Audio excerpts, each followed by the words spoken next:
তো এখান থেকে আমরা রওনা দিলাম।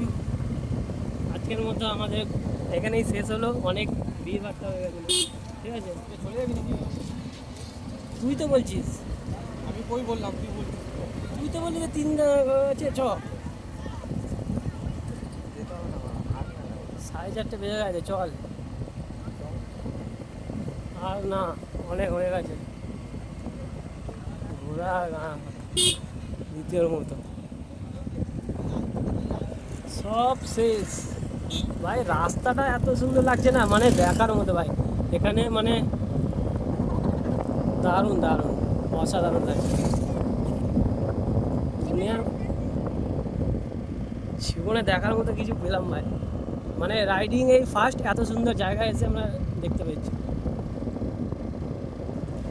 তো তার জন্য তো দেখাই যাবে কি করা যায়, সব ইউটিউব সব সমস্ত কিছু এখানেই রয়ে গেছে। টিকটকার, ইউটিউবার, মানে যা দেখার সব এখানে দেখে নাও। এরপরে এই যে রেলিংটা দেওয়া আছে, এই রেলিংয়ের পরে আমাদের গন্তব্য শেষ হয়ে যাবে। Oh my God!